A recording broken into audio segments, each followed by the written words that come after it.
What up, cappers, gamblers, punters, hustlers, low baggers? Happy Thursday, June 3rd to all of you. Thank you for watching Betting with the Bag right here on Pub Sports Radio. The MLB winning streak continues.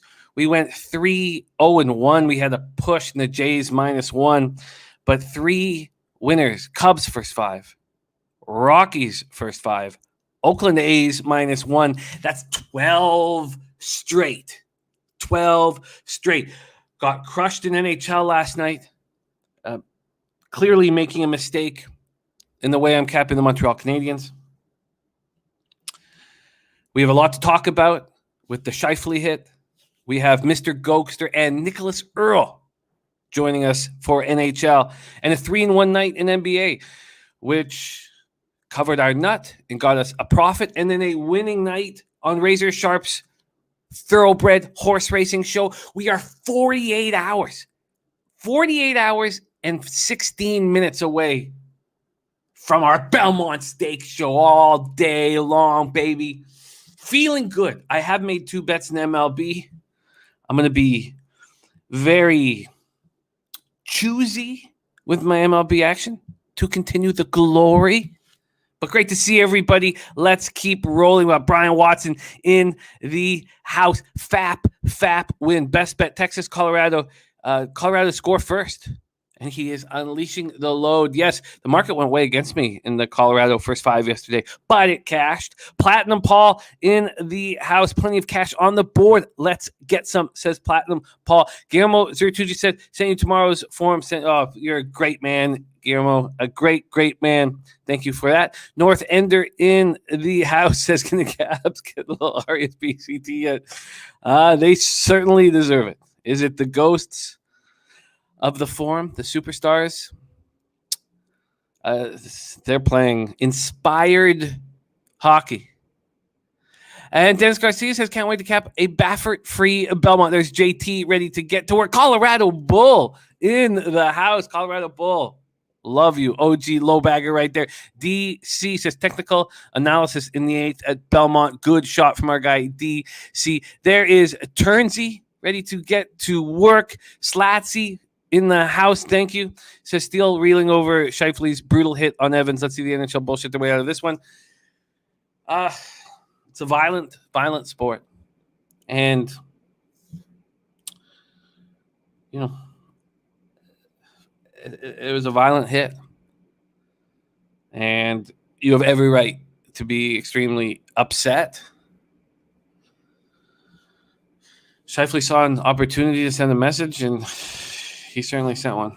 It was a huge hit. There's Hustle Wilson in the house ready to get to work. We got Puzzler, Nate Dogg, Brian Warner. We got Sharpie in the house. Taiwan Walker over 4.5 Ks. Let's get this right now. Pop this Sharpie. Taiwan Walker. And he's leaning Mets first 5-2. Let's pop that right over our breakdown for Mets Padres. That would be the last one on the card. Grab that right there. Thank you, Sharpie, for sharing your hard work with us.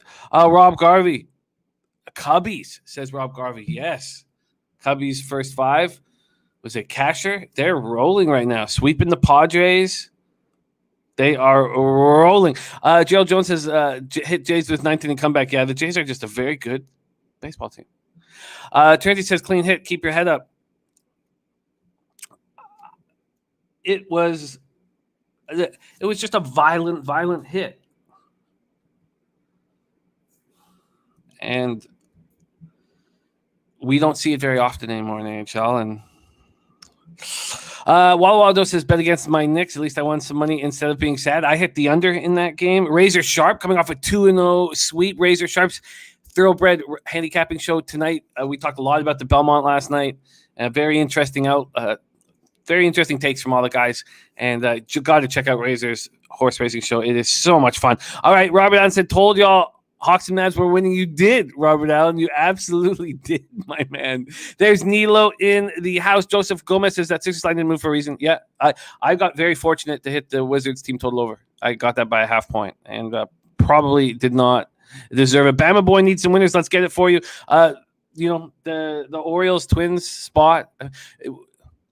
When there's fishy stuff going on with the market, we have to use it to our advantage.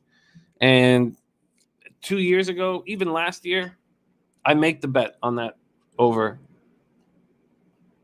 This year, I'm not doing it, and it's helping. It's helping. All right, we got to get to work. Robert Allen said, just going to say one time, Alec Manoah crushed my heart yesterday. Yeah, he hurt a lot of people. Thankfully, I wasn't on the first five or that first five under. North Ender says, being really busy, slatsy. But after show making Twitter. Okay, good. Well, we will follow you back, and I will help set that up. There's Gavin Henry in the house. Nice, Gavin. Well, we'll be very interested. So Gavin Henry's a horse trainer down in Jamaica. We'll be very interested in your looks in the first classics down there for sure. All right, Ick Schnizzle ready to get to work. And let's do exactly that. North Ender says you can't be serious. Clearly charging. Sure. Yeah. No, there. Yeah, look, it's he had a plan, and it was a violent ending. It was a violent ending, and it's hockey. But we'll talk about it when we have Mr. Gogster and Nicholas Earle in the house. All right, here we go. We've hit 12 straight in MLB. How do we keep the streak alive? Let's get to work right now. Thank you guys for joining us here at Pub Sports Radio. We start with 12:20 p.m. Eastern action, and I took a long look at this spot. I want to back the Nationals against lefties, yet I could not pull the trigger. Washington Nationals 23-29, 10-14 on the road. Atlanta Braves 25-28, 14-16 at home at Truist Park in Atlanta, Georgia. 80 Fahrenheit, overcast, 6 miles per hour in. Patrick Corbin 3-4, 6.23 ERA, 1.52 WHIP, 52 innings, 41 Ks, 20 walks, 11 home runs allowed. Not used to saying those kind of horrifying numbers for Patrick Corbin. In his last start, 5 innings, 4 hits, 4 earned runs, 1 home run, 2 walk, 5 Ks, and a 4-1 loss at home versus the Brewers. At home against the light-hitting Brewers. Tucker Davidson, what do we do with him? In AAA Gwinnett this year, he's had 3 starts, 2-1, 20 innings, 2 earned runs, 8 hits, 23 Ks, 4 walks, 2 home runs. He's looked good. In his last start, quality start at home versus the Mets. 6 innings, 5 hits, 3 earned runs, 1 home run, 1 walk, 5 Ks. That was his first career start. The Nats crushed lefties, but so do the Braves. Not to the same extent. Nats are 277, 782 versus lefties. Braves are 243, 756 OPS versus lefties. The Nats bullpen much stronger than the Braves bullpen. 3.99 ERA, 1.27 WHIP. Have converted 9 of 13 save opportunities. And the Braves bullpen 4.82 ERA, 1.44 WHIP. Converted 10 of 18 save opportunities. All right. Talk Sports with JT says, I locked in Atlanta first 5 minus a half at plus 110. And a lot of back and forth here. A lot of back and forth from Turnsy and Slatsy. And it's it was extremely violent, scary hit. And we're not used to seeing those anymore. We're not used to seeing them anymore. It's been a while since we've seen Scott Stevens take 20 strides and put his shoulder into somebody's head. Oh, okay. So let's take a look at the market move here for the first 5. Why don't we go to Bookmaker, see if they've done any moves here? Yes. It's gone from plus 120 on the Nats to plus 110. Could have taken the Nats at plus 120. First 5. I mean, that's a pretty good number. It's a pretty good number for a team that smashes lefties, but you have to trust Patrick Corbin to make that bet. And I cannot trust him. Let's go to full game, money lines and totals. We have this total opening up at 9.5, juice to the under. It's now juice to the over. Pretty significant move there. And Davidson just went down 2 cents. So it was it was a 14-cent move from a minus 122 opener to a minus 136. That's come back to minus 134 at Pinnacle, so some money coming in on the Nats. Sharpie, Nats team total 4.5 and plus 100. Nats 5th OPS, first left-handed pitching, and Braves have 26 worth bullpen. I'm on it. Sharpie, I tried to get it, and it was not available for me. Let's see if it is now. It's still not available. There are no team totals up. There's only 5 bets for this game up at Bet365. Very, very interesting. Jarek White said, is over at 9.5 a play? Yeah. It is. It is. But there is always a concern on these early games on a travel day, whether or not you're going to get a lineup that you can expect offense out of. Let's see. Let's see what we're getting. We're going to go to the daily lineup, see if we got something set here. We have Washington's set lineup. Turner, Harrison, Soto, Zimmerman, Castro, Robles, Jordy Mercer at second, Avila at catcher. And we'll go to our baseball data here and see what we got. Batter versus pitcher.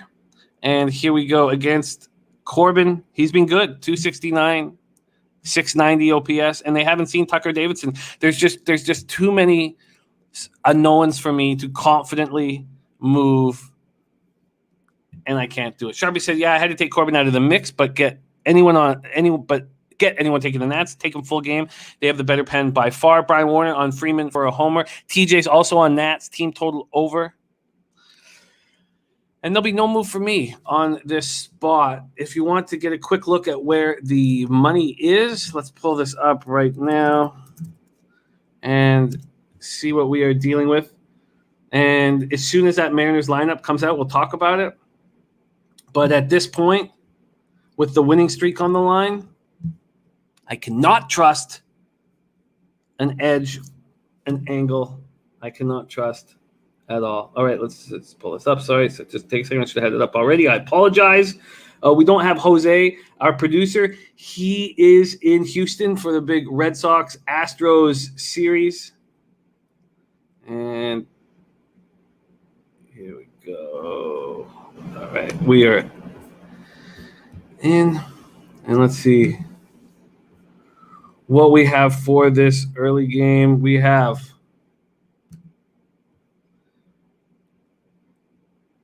$51% of the tickets on the Braves, 89% of the cash. And then here you go. This is why we do this. Those of you thinking about betting the over, we have 59% of the tickets on the over and 88% of the cash on the under. Now 89% of the cash on the under. So it's an under. The market's telling us it's an under. And it's a dangerous 12-20 game. All right, let's move on from that. We go into 1:05 p.m. Eastern. Tampa Bay Rays 35-22, 20-9 on the road at the New York Yankees 31-25, 17-12 at home. Yeah, TJ. I mean, it costs. Sports Insights is the gold standard here. So we now have 61% of the tickets on the over, 2,496 tickets being used, and 89% of the cash on the Braves. I guess it kind of comes down to that you can't trust the free sites when it comes to getting the information on where the market is. Sharpie says, money on the under and line moving to the over. I cashed on the Orioles and Yankees like this yesterday. I've been watching you. This is something that Razor Sharp Picks also uses to his advantage as well. John Chow says, I'm on the Red Sox. Jose's bringing the bats back for the Sox, says our John Chow.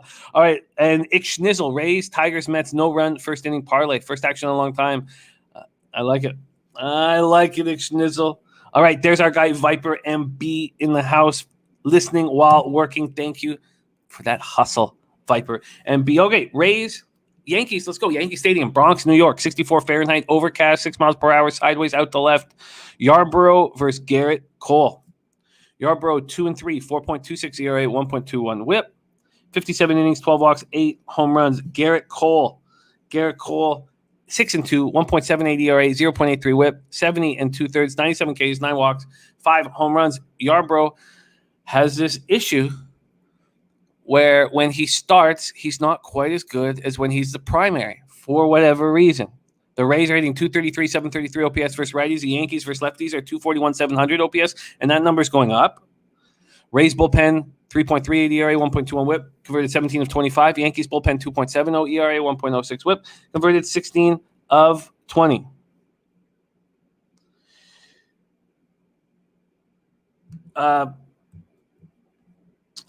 Captain Marvel said, I saw Jose devouring nachos like he hadn't eaten in days. CT Bay says, like the under 7 in the Bronx. Choi hits Cole and not in the lineup, a 3-2 final. Sharpie says, I'm off. Stats say Rays. Line says Yankees. I get anyone taking a shot on the Rays. All right, let's talk about this spot here. We have Cole and the Yankees opening up at minus 210. They're now minus 197. A 13-cent move towards the Rays at Pinnacle. This total opened up at 7.5, and it still is at 7.5 at a couple books. Is it really still? Are Bet365 really hanging that 7.5 still? And they are. They're one of the few books that are still hanging the 7.5. Let's see if we can get a lineup for you guys. And we do have confirmed lineups for the Rays. Arosa Reyna, Brandon Lau, Yandy Diaz, Austin Meadows, Manuel Margot, Joey Wendell, Mike Zunino, and Taylor Walls at short, Kiermaier in center. For the Yankees, LeMahieu, Torres, Judge, Ursula, Odor. Odor batting 5th. Crazy. Look at this lineup. Look at this Yankees lineup. Frazier, Andujar, Higashioka, Gardner. Wow. It's just not this dangerous lineup that you would expect. Yeah, I think that under is live. Why don't we go to baseball data and see the batter versus pitcher? Yarbrough, they're hitting 170 with a 543 OPS against them. Wow. Against Garrett Cole, 219 with a 602 OPS against them. All right, why don't we just take a look at this first 5 as well. This first 5 sitting at 3.5, juice to the over. Full game at 7.5. CT Bay says Yankees lineup not going to score under. Nice job, Danny A. 5-2. All right.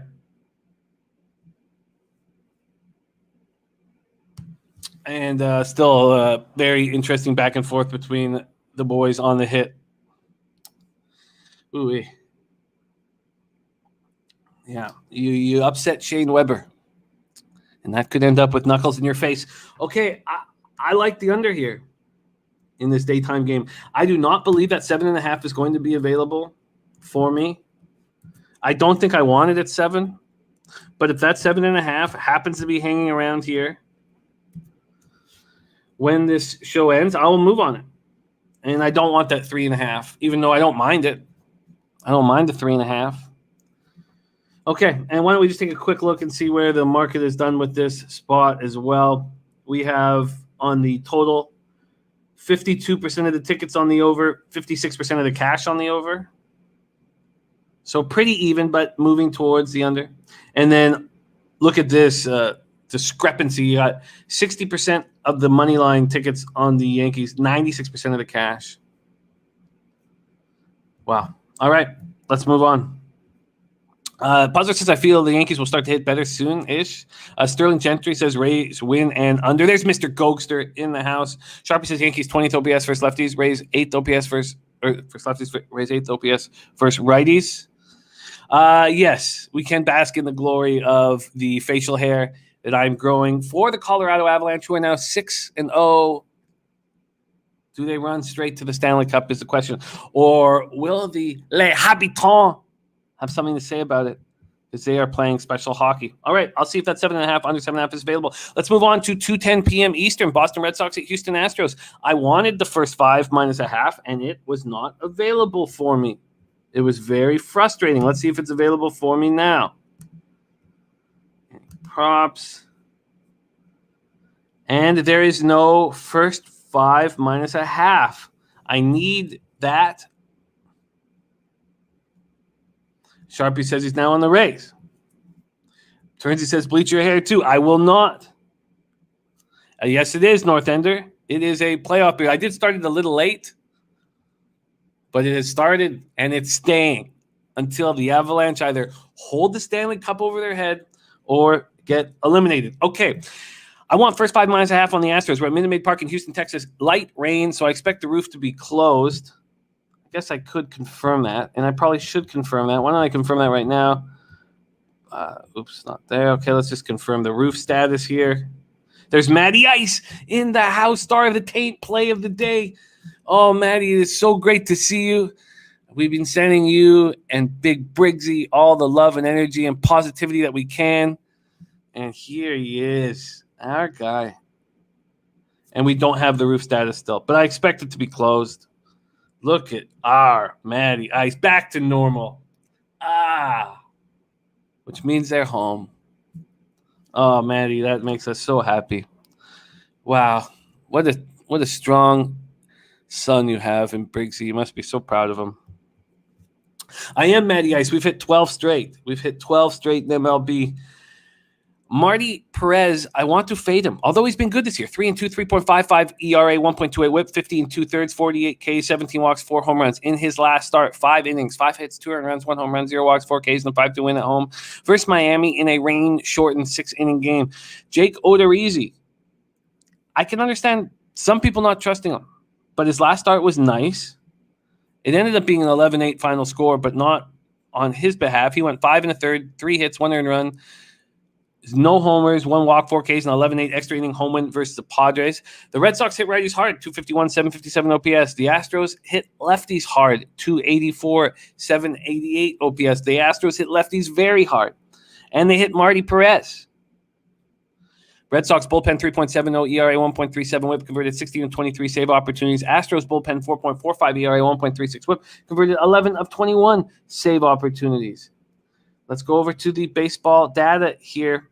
Marty Perez, they've seen him 103 at-bats, and they have 34 hits, 10 doubles, but just 1 home run. So 330 average with an 853 OPS.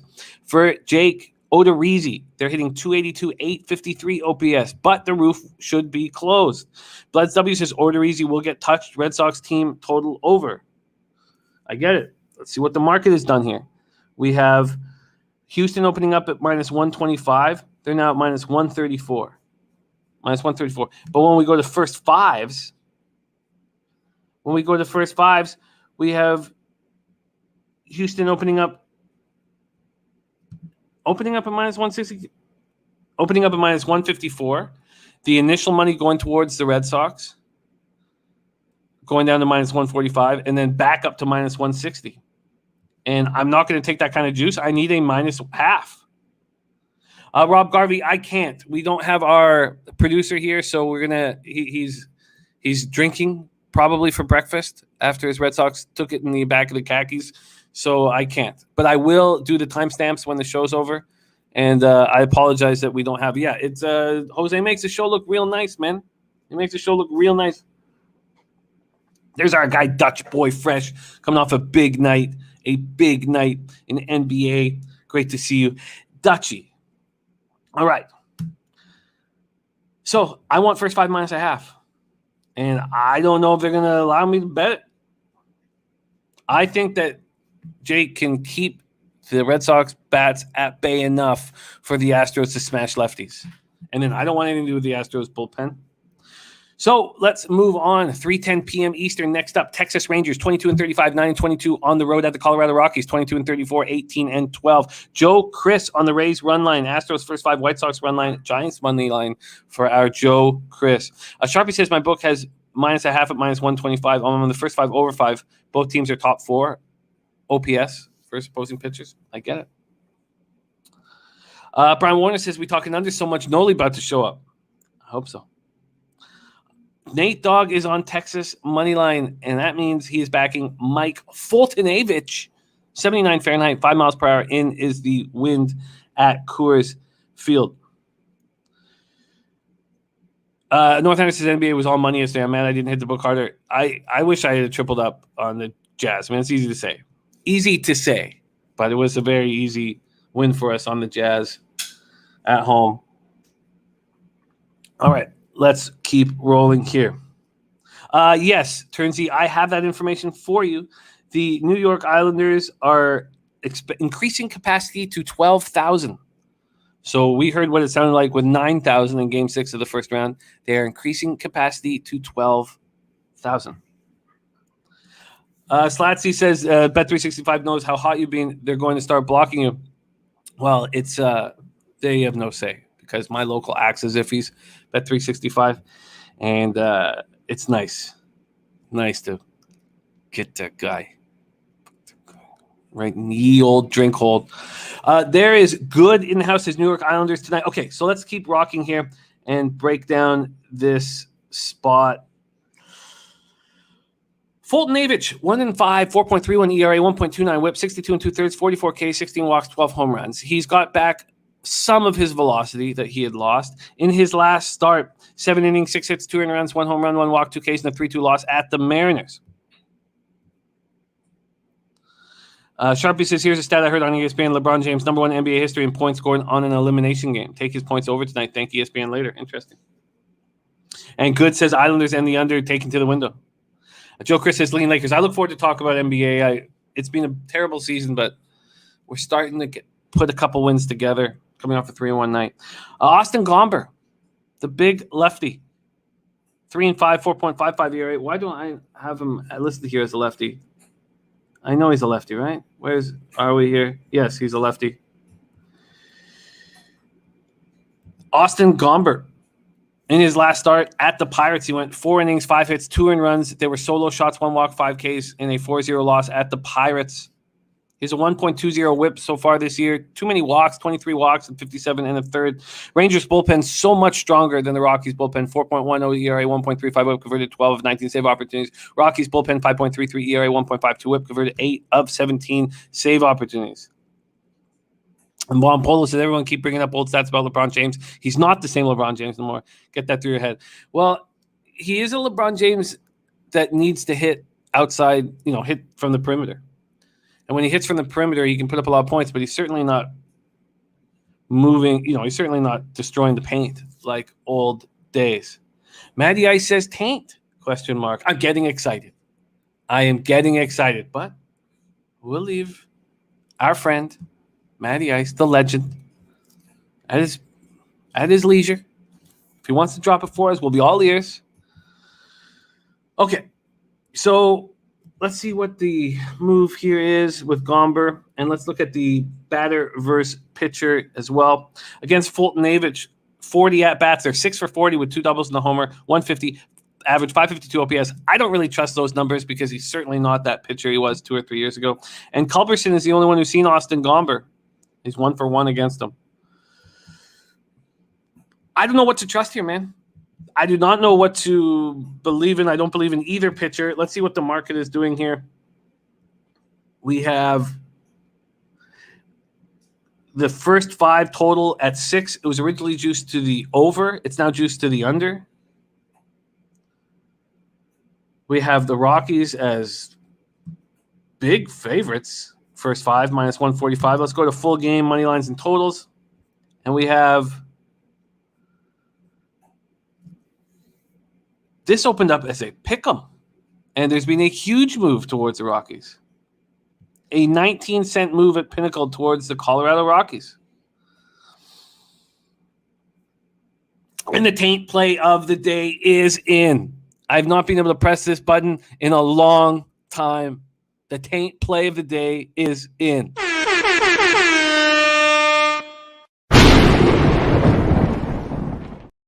Kansas City Royals money line.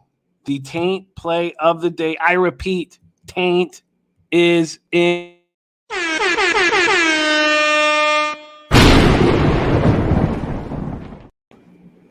Nice to have our guy Matty back in action. Taint is in. Okay, so let me just pop it right here. Taint is in. Bubich going up against the Twinkies a second time in 5 days. Wow. The taint is in. And Gambler's first glance is against the taint today. Ooh. Oh, wow. That is tricky. Okay, we're going to get to that game shortly. Let's keep rolling because we got a lot of playoffs in NBA and NHL to talk about here. Let's roll. Fulton Avich, Austin Gomber. Let's see if the cash, where the cash is here in this spot. And we have 67% of the tickets on Colorado, 59% of the cash on Colorado, and the market moving towards Colorado. We have 46% of the tickets on the under, but 58% of the cash on the under, and it's moving to the under. Is it also moving to the under full game? Yes, it is. 1 cent move towards the under, 10.5. Wow. All right. That is Rangers Rockies, and I've made no moves. Now, I have made 2 bets. Both in the same game. We're going to get to that game, and if you guys see, I'm wearing the White Sox hat. It's not the White Sox, but it is the unders in the White Sox game. But we'll get to that shortly. Let's move on to Miami Marlins at Pittsburgh Pirates, PNC Park, Pittsburgh, Pennsylvania, 71 Fahrenheit, light rain, 6 miles per hour, sideways, out to left. We have Eliezer Hernandez back in action. He has 1 start this year, and 2 1/3. He made it through 2 hits, 2 earned runs, 3 Ks, 0 walks, 1 home run, and 12-7 home win versus the Rays. In 2020, he was good. He's a dangerous young pitcher. 25 2/3, 3.16 ERA, 1.01 WHIP, 34 Ks, and just 5 walks in 25 2/3 innings. Going up against Tyler Anderson, 3 5, 4.63 ERA, 1.21 WHIP, 56 1/3, 55 Ks, 17 walks, 10 home runs. So the Marlins just lost to the Jays in Buffalo. Now they head to Pittsburgh. They only hit 234, 691 OPS versus lefties. The Pirates just hit 232, 649 OPS versus righties. The Marlins bullpen 3.61 ERA, 1.15 WHIP, converted 10 of 23. Pirates bullpen 4.05 ERA, 1.26 WHIP, converted 6 of 8. Robert Allen says Marlins, Pirates over. There's Dennis Trusty in the house. Trusty doing a great job on Razor Sharp's horse racing show. And Trusty will be on my show, or our show, I should say, on Saturday for the big Belmont Stakes day. Baby. All right, martial arts fan says, I'm going to fade the White Sox. Hey, do you, man? I think Casey Mize is a spectacular, first overall pick. He was expected to be a spectacular young pitcher, and he is, and I just watched him step up against Garrett Cole, so I have a bias going on. I have a clear recency bias off of Mize stepping up against a spectacular pitcher. They won that game 3-2 in extras. Okay, so let's talk about this Marlins Pirates spot. We already know that Robert Allen looking towards the over in this spot, and we have no market. No market. Really? I don't believe that. No market. Something's going on. Something is going on. Well, that makes it easy. Let's move on from it. Next up, 7:40 p.m. Eastern, Arizona Diamondbacks at Milwaukee Brewers. Diamondbacks 20-37, 9-21 on the road at Milwaukee Brewers, 29-26, 13-15 at home. Bled says this is a perfect letdown spot for Mize. Really? Going up against the Bulldog? I think Mize is showing that he could be an elite pitcher in this league. And this is going up against Lance Lynn in a divisional game. I don't know. I think he's going to be awesome today. But the market did take it the first 5 from 4 to 4.5 for a bit, came back to 4. We'll talk about that game. And I'm putting my 12-game winning streak on the line. JT says, Talk Sports with JT says Tigers have been scoring. Dutch Boy Fresh. I love it. Let's get it, man. Let's get it. Okay, let's go. American Family Field, Milwaukee, Wisconsin. I expect the roof to be open, but I couldn't get information on that. It's 82 Fahrenheit, mostly cloudy, 10 miles per hour, out to left center. We have John Duplantier. In his last start, his lone start of the year, he didn't pitch in 2020. He did pitch in 2019. In his lone start of the year, he went 4 2/3, 7 hits, 4 earned runs, 1 home run, 2 walks, 5 Ks, and a 5-4 extra inning loss at home versus the Cardinals. Now, the Cardinals don't hit righties hard. They smash lefties. They don't hit righties hard, and they got to him. So, in 2019, he went 36 2/3. He had a 4.42 ERA, 1.55 WHIP, 34 Ks, and 18 walks. Going up against Brett Anderson, 2 3, 4.18 ERA, 1.45 WHIP, 32 1/3, 20 Ks, 11 walks, 6 home runs. In his last start, he only made it through 3 1/3. 4 hits, 1 earned run, 3 walks, 3 Ks, and a 6-2 win in a 7-inning doubleheader. The Diamondbacks are still hitting lefties pretty strong. 247 with a lot of power, 767 OPS. The Brewers don't hit righties, 206, 635 OPS. But I don't know if I trust Duplantier. The Diamondbacks bullpen, 4.75 ERA, 1.48 whip. They've converted just 6 of 17 save opportunities. If you're going to be backing the Diamondbacks, you have to back them first 5 because you can't trust them to close out games. The Brewers bullpen, 4.51 ERA, 1.34 whip, have converted 14 of 24 save opportunities. Jordan Wiener says, "Taint play of the day seems like something that would be very fitting for a guy with a name like mine." I like it, Jordan. Respect. Welcome. Christopher Carter's on Padres team total, Lightning team total over, and the Blazers. Great to see you. There's the MMA gangsta in the house. Okay. TJ said, would like to know where the money is on this one. Over seems obvious. I don't know if we can trust the Brewers bats. But yes, let's take a look. First off, we will start with Brewers opening up at minus 170. They're now minus 171, a 1 cent move. But we have a huge move to the over. Opened up at 8.5, is now up to 9.5 at Pinnacle. Heritage and Pinnacle have moved it to 9.5. All the other books are at 9. You know that they're going to be coming with. If you want that over, bet it now. Let's see where the money is before we state that. Here we go. Milwaukee, Arizona. We have 78% of the tickets on Milwaukee, 77% of the cash market moving towards them. Now, here it is. 63% of the tickets on the under, 72% of the cash on the under, and now it's going up to 9.5. Mixed messages. Skids fan says, I got a question. If I bet the first 5 minutes, tie, what happens to that bet, Jimmy? It's just pushed. Bet first 5 is just pushed. Get your money back. No harm, no foul. If you take a -0.5, then you need to win outright. But no move for me. And look, when you're on a 12-game winning streak, you tighten up the ship. Danny A., much love to you. Thank you for dropping by.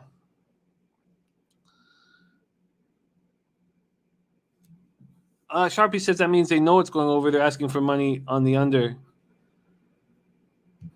Well, the tickets, the cash are on the under, and they keep bringing it up. I don't know. Martial arts fan says Cardinals a lock. Let's move on to the game. I did move on. So I'm a big Casey Mize fan. I also think the Detroit Tigers bullpen is better than the numbers indicate and will keep improving. We're in guaranteed rate field in Chicago, Illinois. The Tigers 23-34. Illinois, sorry, I didn't mean to pronounce the S there. Illinois 10-17 on the road at Chicago White Sox 33-22, 20-9 at home, 79 Fahrenheit, 7 miles per hour out to left center. Casey Mize 3-3, 3.28 ERA, 1.11 WHIP, 57 2/3, 47 Ks, 20 walks, 7 home runs. In his last start, he went 5 innings, allowed 5 hits, 1 earned run, 0 walks, 7 Ks, and a 3-2 extra inning win at home versus the Yankees. He pitched excellent. Jason Albert, we're going to get to that spot. We haven't hit there yet, so we will get to that spot here very soon. Jared JB said also last night Razor Sharp Picks, it was electric to see Jimmy push the draw back. How often do you lose your mind on the push when you have a win streak on the line? It was really fun. I really had fun on Razor Show last night, and I'll be back tonight. I'll be back tonight for the last 4 or so races at Emerald. Nilo says White Sox are 4-0 in Lynn's last 4 home starts.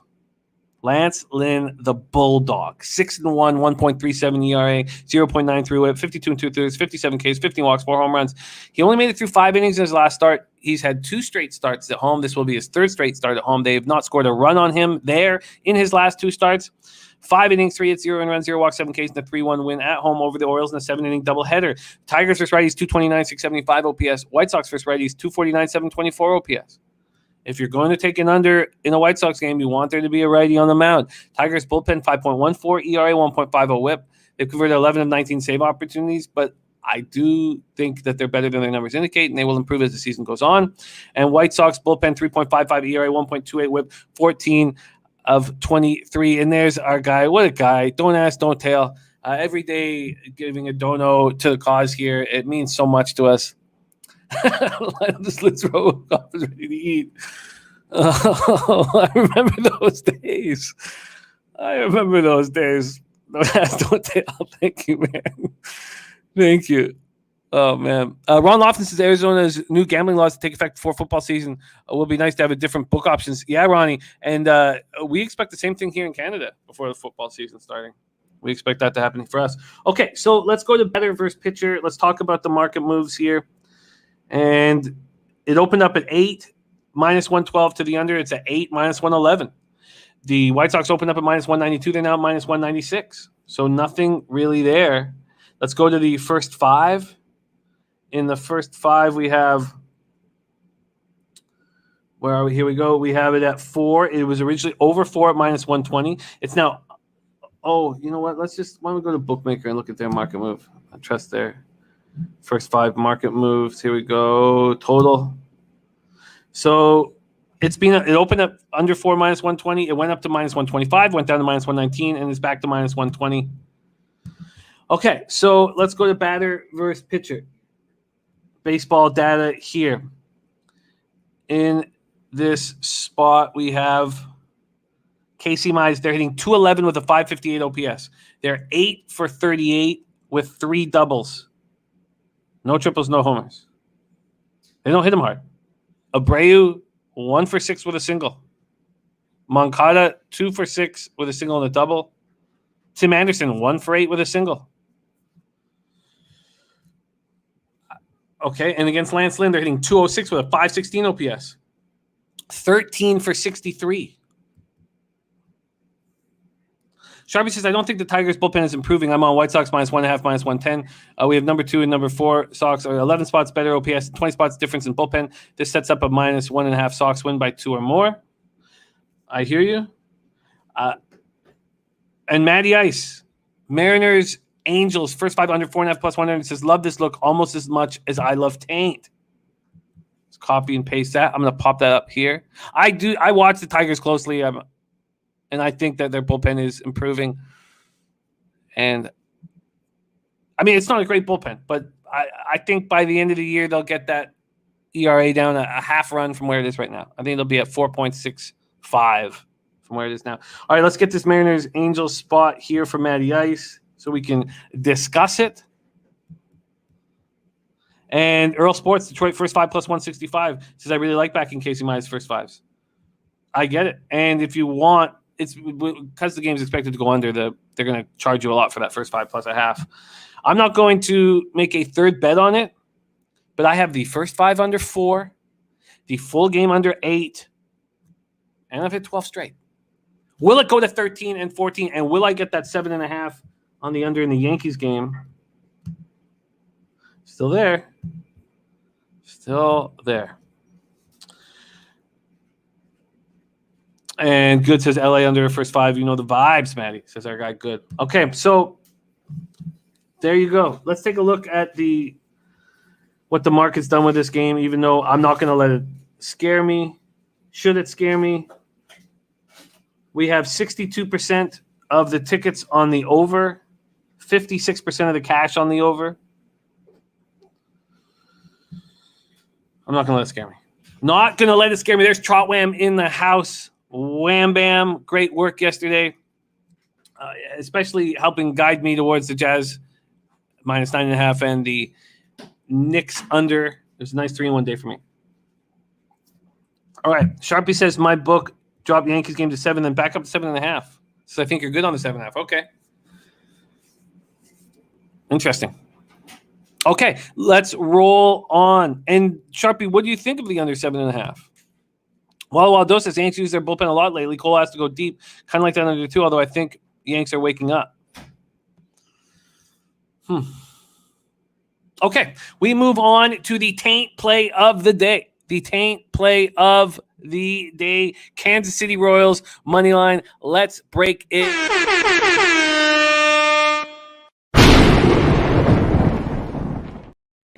The taint play of the day. Minnesota Twins, 22 and 33, 10-16 on the road at the Kansas City Royals, 27 and 26, 14 and 13 at home. Kauffman Stadium in Kansas City, Missouri, 81 Fahrenheit, partly cloudy, 4 miles per hour out to straight away center. J.A. Happ, 3 and 2. 5.24 ERA, 1.27 whip, 46 in a third, 35 Ks, 16 walks, and 5 home runs. In his last start, he went 5 innings, 3 hits, 2 earned runs, 1 home run, 2 walks, 5 Ks, and a 6-5 win at home over the Royals. Both these pitchers just saw their opponent, Chris Bubich, a pitcher I like. 1-0, 1.52 ERA, 1.11 whip, 29 and 2/3, 22 Ks, 14 walks, 1 home run. In his last start, 6 innings, 4 hits, 1 earned run, 1 home run, 2 walks, 5 Ks, and 8-3 win at the Twinkies. The Twins, 244, 738 OPS versus lefties. The Royals, 241, 665 OPS versus lefties. Twins bullpen, 4.77 ERA, 1.42 whip. Not to be trusted. Converted 12 of 21 save opportunities. The Royals bullpen, 4.00 ERA, 1.39 whip. Converted 13 of 20 save opportunities.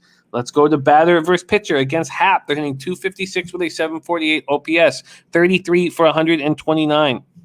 Against Boobs, they're hitting 353 with a 964 OPS. But he looked okay against them in his last. He looked good against them in his last start. A quality start, 6 innings, 1 solo shot allowed, 2 walks, 5 Ks. Michael Irvalina says Royals first 5. Mr. Booby is lights out. Sharpie. All right. Taint is on the Kansas City Royals. Let's see if the betting public is on the Kansas City Royals. We have 65% of the money line tickets, 69% of the money line cash, and 96% of the cash on the under. 96% of the cash on the under. Interesting. Let's go to the full. Wow. And second time these pitchers are meeting up. I always find the volatility just skyrockets in these spots where they've just seen their opponent. It opened up at 9. It's now at 9.5. Wow. And all the cash is on the under. Bubich and the Royals open up at -124. They're now -110, a 14-cent move towards the Twins. We are the same age. We're both 41. And I'm growing my beard to look like him. That's the truth. That's the truth. Okay, let's roll. And Turnsy says, if you guys are into stocks, invest in AMC. Yeah, it's AMC's firing up, man. It's wild. Wild. The market is wild. Okay, so that's Twins Royals. So we have Gambler's First Glance, the new razor sharp pick video that will be out daily on Pub Sports Radio. On the Twins, we have the Taint play of the day, triumphant return on the Royals. Tough. All right, we move on to 8:15 p.m. Eastern. Cincinnati Reds 24-29, 12-15 on the road at St. Louis Cardinals 31-25, 15-10 at home. We're at Busch Stadium in St. Louis, Missouri. 80 Fahrenheit, partly cloudy, 5 miles per hour, sideways out to right. Vladimir Gutierrez, the 25-year-old Cuban, making his second career start. He looked good in his first start, but remember, in that start, there was heavy wind coming in at Wrigley, and we know what that does. I should have been on that under. It was a 1-0 loss at the Cubs. It was a ludicrous wind coming in, and I wasn't on the under, which was a mistake. 5 innings, he went 2 hits, 1 earned run, 2 walks, 3 Ks. Adam Wainwright on the other side, 3 and 4, 4.22 ERA, 1.22 whip, 59 and 2/3, 57 Ks, 19 walks, 10 home runs allowed. In his last start, it was at Arizona, and he went 5 innings, 4 earned runs, 1 home run, 3 walks, 6 Ks, and a 7-4 home win. All right. And Puzzler says, I took KC as well. I think they get to Hap. And Robert Allen says, CNN breaking news. Taint play of the day is back. And Razor says, don't back AMC now. The bubble just popped and is going down. Wyatt Chapman in the house says, Reds bats about to get hot. Fire up the MLB Doppler radar bag. All right. Alexander Sosa says, don't want to back Wainwright today.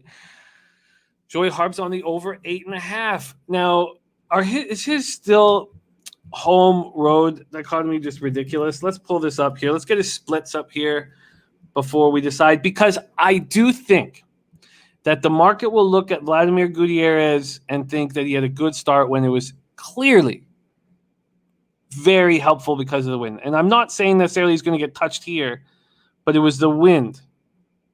It was the wind that helped him. Shit, come on, let's get this going. Sorry, MLB. Sorry, very quickly here. Let's pull up the splits for Wainwright, because so often in his career, he's been lights out at home and so bad on the road. All right. The Brunswick, Georgia native, 39-year-old Adam Wainwright at home this year. He's holding opponents to a 196 batting average, 2.41 ERA. On the road, he has an 8.20 ERA with a 3.13 opponent's batting average. He's also much better at night than he is in the day. And Steve Ferris says AMC down 30% today. Okay. So let's go to batter versus pitcher for Wayno. Reds smash righties, 254, 766 OPS. Cards just hit 225, 674 OPS versus righties. Reds bullpen is now the worst bullpen in the league by quite a bit. 5.71 ERA, 1.40 whip. They have converted 10 of 17 save opportunities. The Cards bullpen, 4.43 ERA, 1.44 whip, 20 of 25 save opportunities. Let's go to batter versus pitcher, and then we'll go to the market moves. Here we go. Of course, Cardinals have not seen Vladimir Gutierrez. Against Wainwright, they're hitting 333 with a 965 OPS. So there you have the mixed messages. There you have a situation that's not congruent, and I can't make a move on it. I do think Vladimir Gutierrez will be a little overrated because of that start with the wind blowing in. I think that Wainwright's very good home numbers don't correlate with good numbers against the opposition. Sharpie says Reds first 5 plus 135. Take out the bullpen. Wrong team favored in first 5. Reds 3 OPS first right-handed pitching. Cards are 21st OPS. Yeah. But it will be no move for me. I dream of showing up here tomorrow with a plus 15 game winning streak in MLB, and I'm going to be very, very selective. No move for me. We move on to 9:38 p.m. Eastern, and we have a look from Matt Randall. He's on the Mariners, Angels, first 5 under 4.5 at plus 100. He says, I love this look almost as much as I love TAINT. Seattle Mariners, 28 and 29, 11 and 15 on the road. At the Angels, 25 and 30, 13 and 14 at home. We're at Angel Stadium in Anaheim, California. Why Chapman saying too much value fading Cole when the rest of the Yankees are such bums this year? And Sharpie says Busch Stadium is the pitcher's ballpark. Okay, let's go.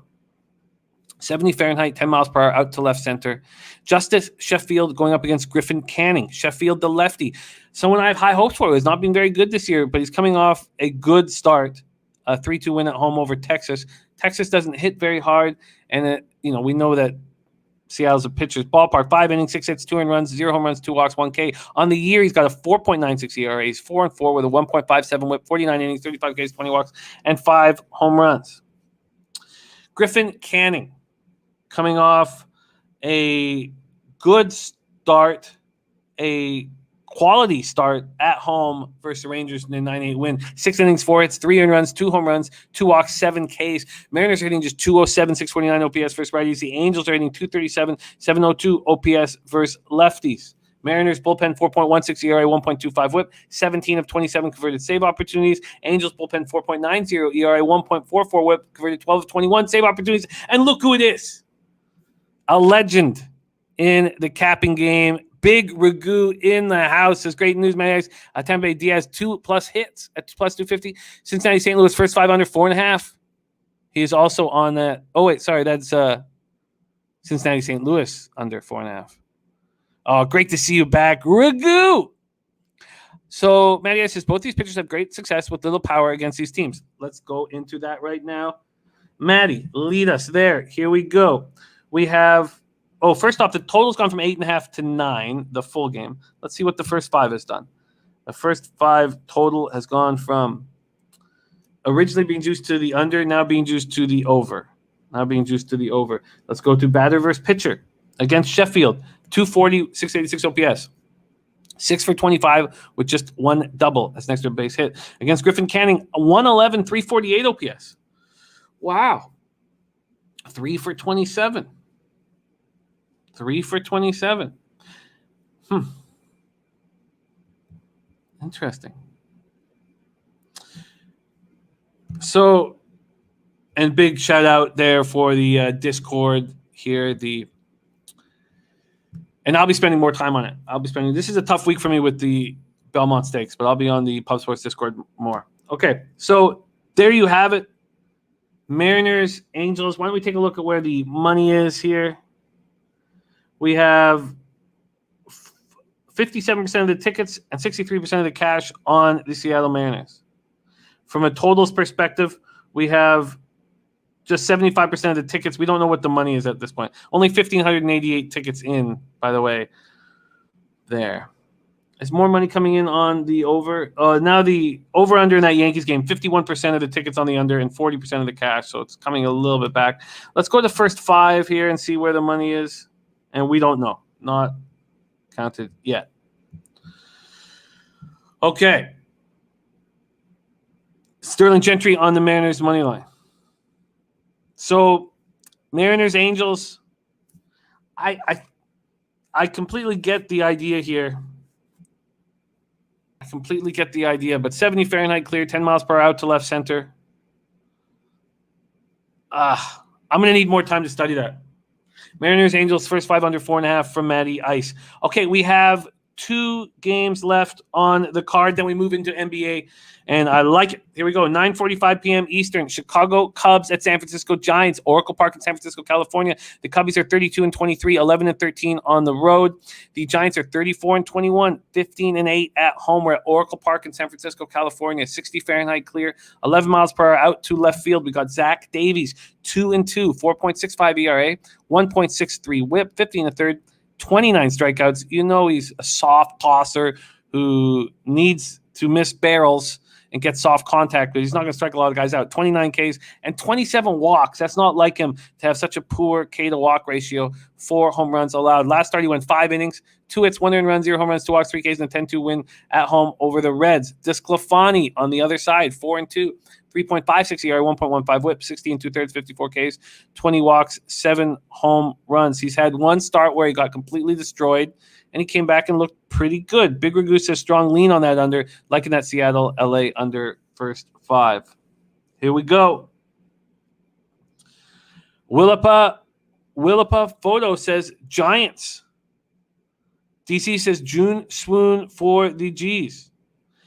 Sharpie says, holy crap, might want to check out Astros lineup. Line has moved 30 cents to the Red Sox in the last 15 minutes. Wow. Let's do that. Okay, so we are talking Cubs, Giants, but let's take a look at this because I did say that I was very interested in the Astros. And let's see this lineup. The Astros confirmed lineup: Altuve, Diaz, batting second, Bregman, Alvarez, Gurriel, Taylor Jones, McCormick, Straw, Stubbs. Wow. So you still have Bregman and Altuve, but you don't have Correa playing shortstop. That's a pretty weak lineup. You have Alvarez DHing. Wow. Very, very, very interesting. Okay. CT Bay says Giants first 5 over. Rizzo, Peterson, and Bryant, 6 home runs and 31 at-bats. And leave the Cubs good pen out. Wyatt Chapman on a 490 plus 491 Nuggets and Suns full game money line parlay. Take a long shot. Tickle your pickle touch.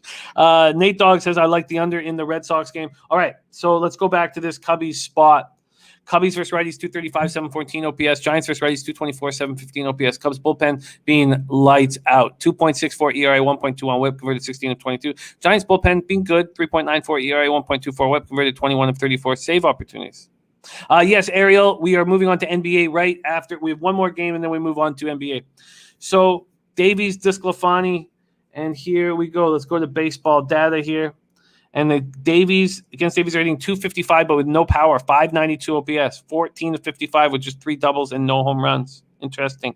And against Disclafani, they're hitting 300 with a 1.021 OPS. But Disclafani is just a different pitcher this year.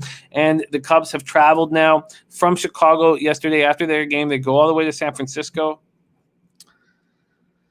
Let's see what the market has done here. And we're about to move on to NBA. Let's go over to this market.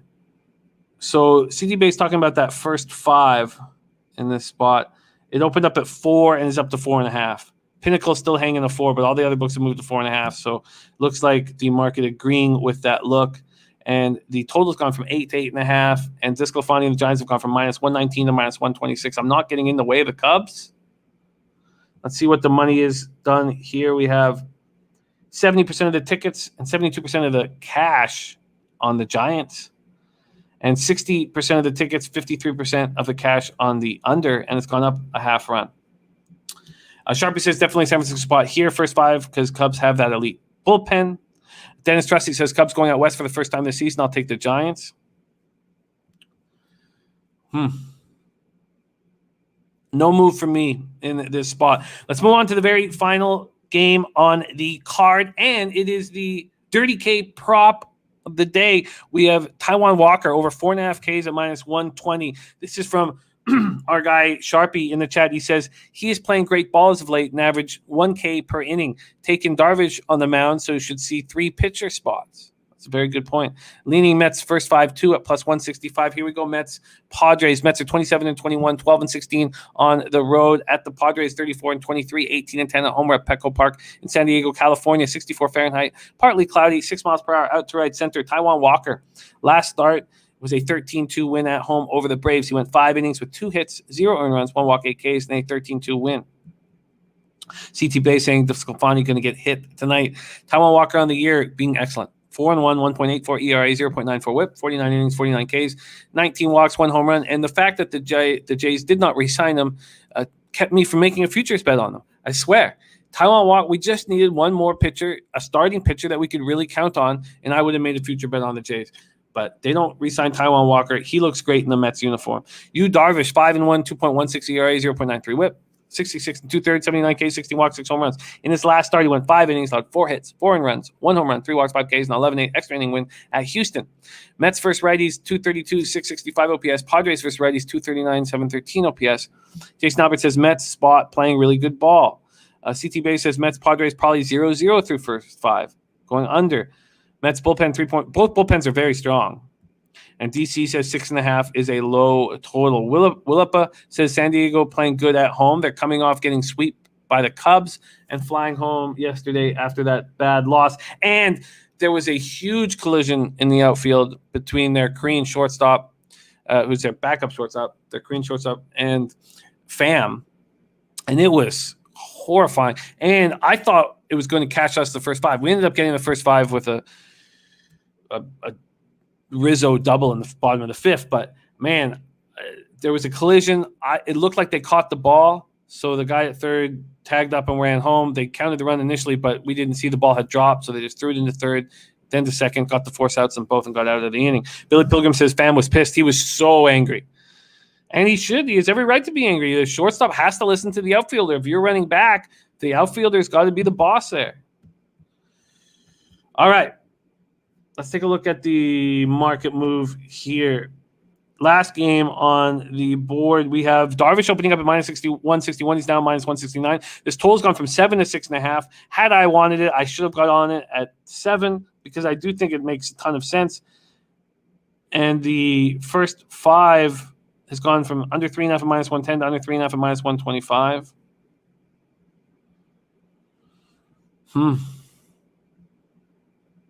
You know what? If I can get this, well, let's go to batter versus pitcher. Let's go to batter versus pitcher before I get too excited. Against Taijuan Walker, they have 38 at bats, or 9 for 38, 237, 643 OPS. Against Darvish, 216, 732 OPS.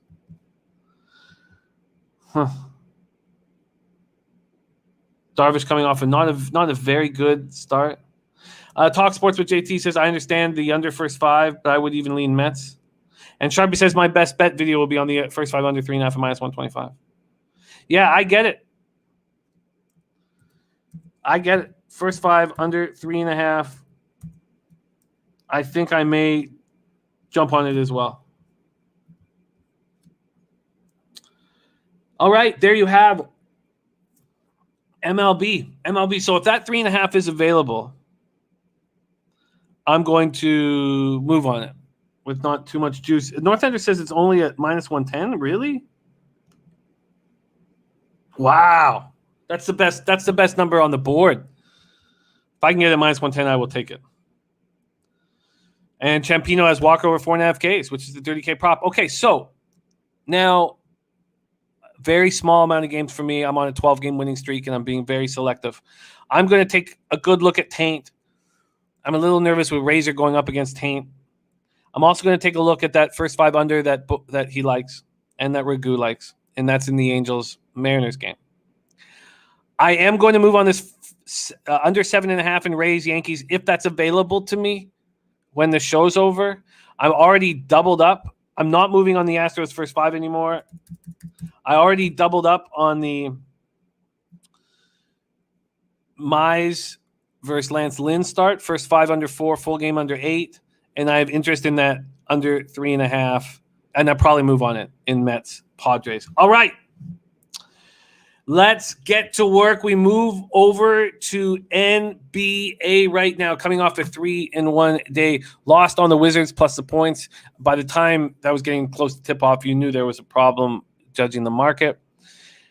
And because there was tickets and cash on the Wizards, it went up to 6.5. And the Sixers bullied them at home and played well and knocked them out. But we got lucky to cash the over. Team total over 111.5. It landed on 112. It was very, very tight, man. Very tight. And then we cashed on the under in the Knicks-Hawks game very easily. We cashed on the Jazz minus 9.5 very easily. Let's see if we can keep the momentum going on what has been a terrible basketball season for me. All right, let's go. Sterling Gentry, by the way, on Longoria, 2 hits in the Giants game. Tigers under 8, plus Perez, 4.5 strikeouts. Tatis, 2 hits. Tatis, I don't know if Tatis is going to be in the lineup. He's dealing with an injury. Yes, Patrick Peebles, I'm on unders. 4 of them.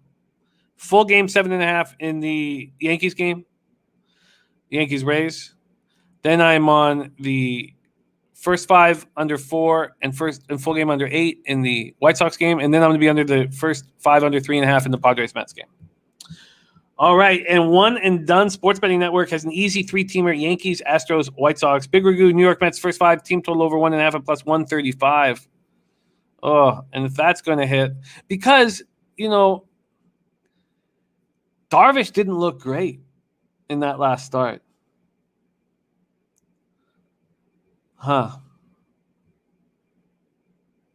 But he's been able to shut that. So I guess I'm going to need more study now that I hear that. Okay, let's go. Guillermo Sutucci asking if Ragu can jump on our Saturday show. Belmont, I would love it if you could. All right, let's get into NBA right now. West first round, 8 p.m. Eastern, Game 6. Denver leading the series 3-2. Man, this series has been fun to watch. Nuggets 47-25, but during the regular season, 22-14 on the road. They were good on the road. Going up against the Blazers, who were not good at home, just 20-16 at home. We're at Moda Center in Portland, Oregon. The Nuggets' regular season pace was slow, 27th in the NBA, 97.74 possessions a game. Blazers' pace was 19th at 98.97 possessions a game, and the pace has slowed down here to 94.56 possessions a game. Nuggets will try to close out their Western Conference first-round series here. Damian Lillard goes off. 55 points for the Blazers in Game 5. They lose in double overtime.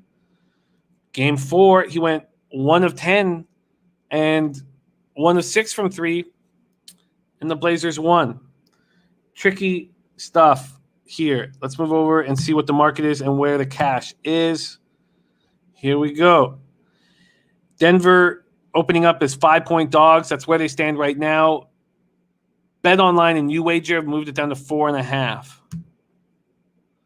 The total opened up at 228.5. It's now at 227.5.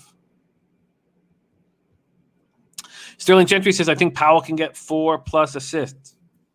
And CT Bay says VR might be out with a hammy. Mets need all their bats. Wyatt Chapman says Trailblazers going to get sloppy. Nuggets are a more complete team.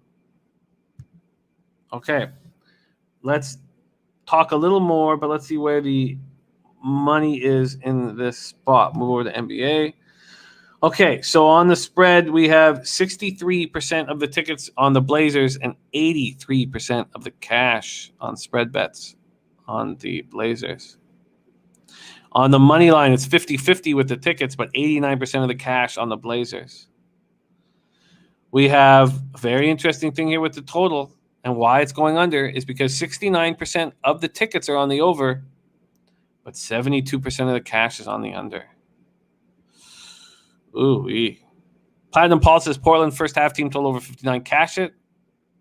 Viper MB says I locked in Nets to win the championship at plus 180. I see no one can beat them. No one can beat them if they're healthy. But with those guys, that's just still an if. Trotwam is on the over. Sharp Money's taking the dog Nuggets at plus 5. Walla Dos deciding between Denver, Portland first half, or is thinking about moving on Denver, Portland first half, or first half over 116. Sterling Gentry says, can Rivers be trusted to pass the ball? Crash 99 says Denver money line. They lost to Portland 2 years ago in Game 7 in Denver. I think the Nuggets close it out tonight.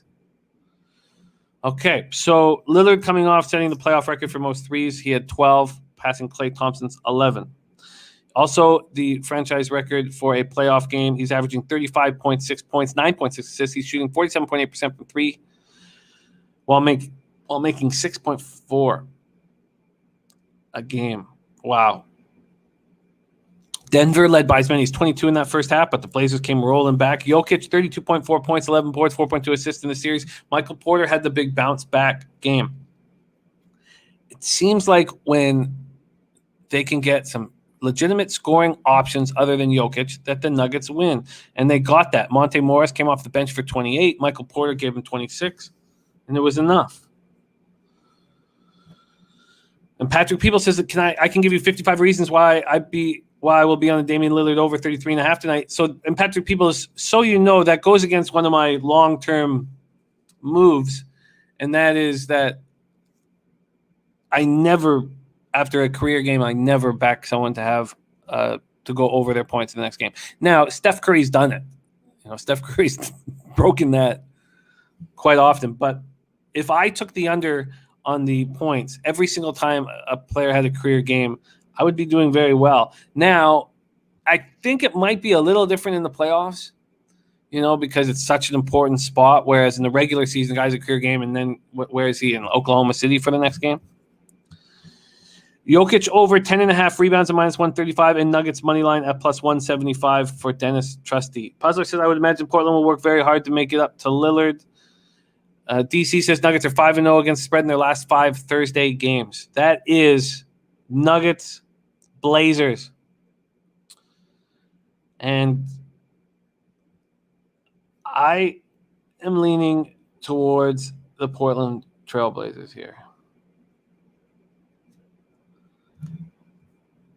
But if it goes down to 4.5, I'd prefer that. Okay, let's Champino Sports. Our guy Champino says LeBron will dominate tonight.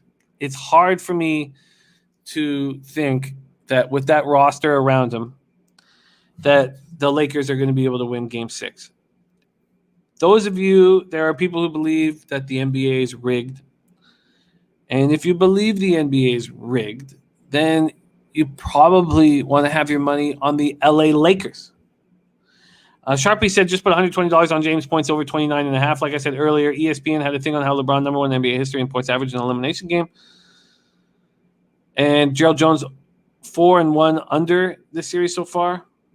And North Ender looking at threes for LeBron because he's not driving the way we are used to. Czar says Dutch Don Luca, great call. You guys were on Luca, so was our Trotwam. It was a great, great play.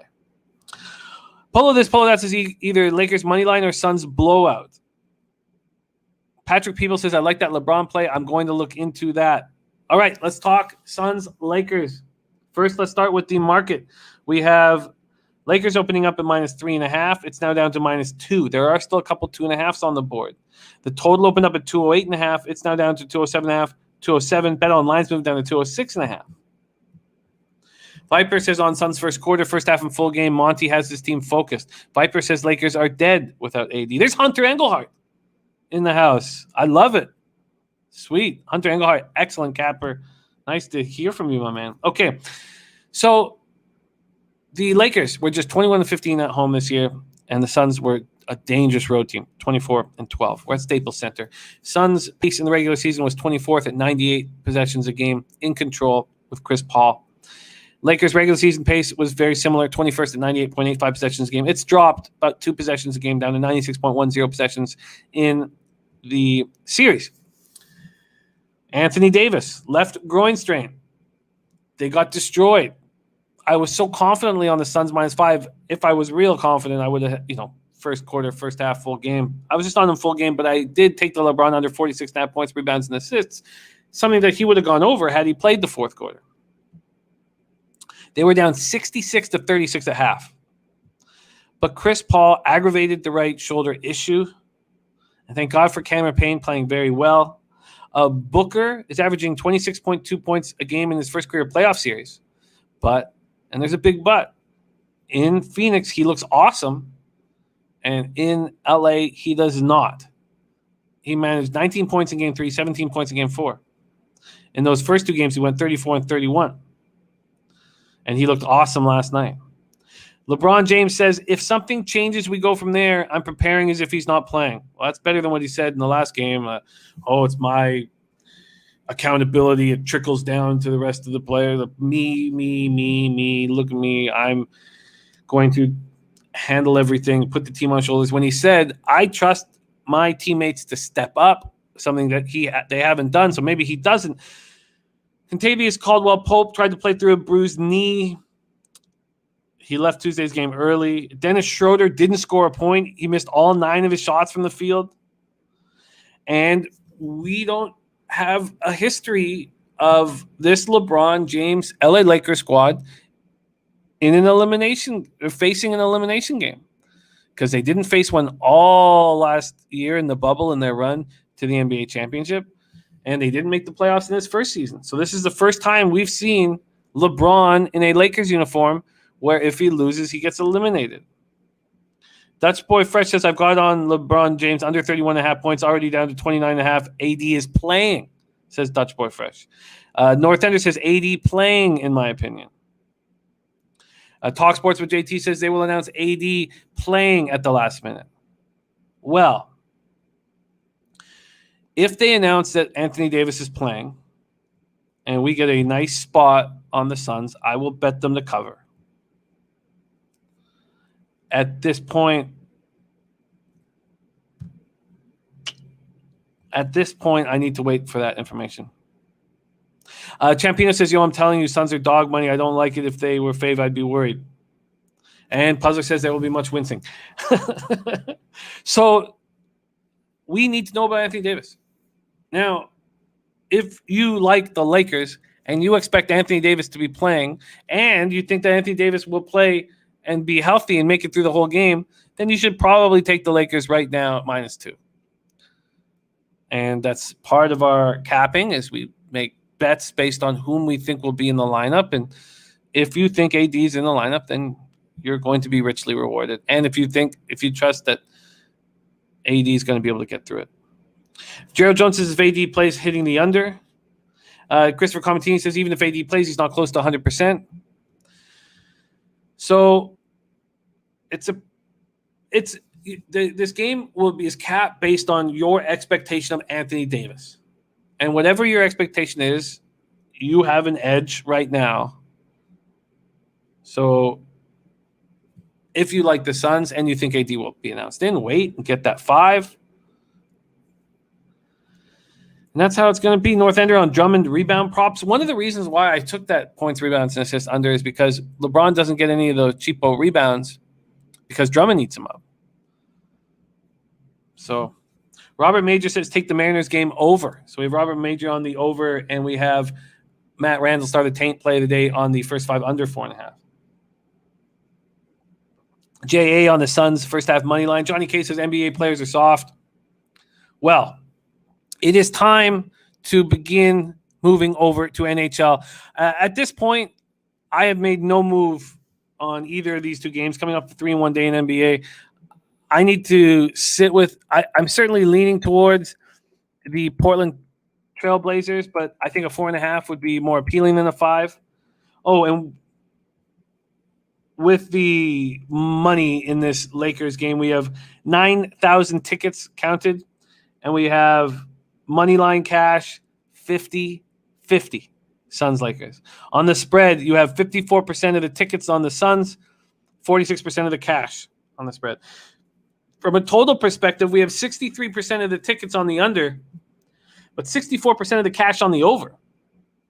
And the number dropping I am interested in the over. But then you have to believe in the Lakers' perimeter shooting, and it's a very difficult thing to believe in right now. Jeff Slaughter in the house says Suns to score over 22.5 points in each quarter is a plus 110. Robert Allen says take the Nuggets. I guarantee the Blazers are finished. And Gavin Henry says Gulfstream Race 3, I'm going broke today on that 4-horse advanced cash. When Gavin Henry risks rent on a horse, he's been very successful. And we're coming off a great day on Razor's show. And I'm going to jump on Razor's show again today. All right, let's bring our NHL experts in. We have 2 of them today. We have Nicholas Earle joining us. Let me get the link out to our man, Nicholas Earle. We also have Mr. Gogster in the house. Let me get this out to Mr. Gogster. And there we go. And there we go. All righty. The boys will be joining us soon. Let's move over to NHL right now. Oh, and MMA Locker Room, our guy Mills says, me and Wham cashed on the Harris over 8.5 rebounds yesterday. It was great. It was a great look for you guys. I'm just trying to stay off the props as much as possible because my ROI is being absolutely horrible with that. Dennis Trusty backing Gavin Henry's look says that horse looks juicy at 9-2. And MMA Locker Room says kick back some Ice Cube lyrics when you got that hat on. I think the same thing. The first thing I think about is Cube.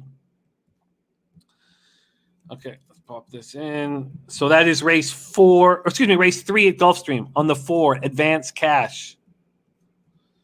All right, so we're going to move over to NHL right now, and the playoffs have been an absolute debacle.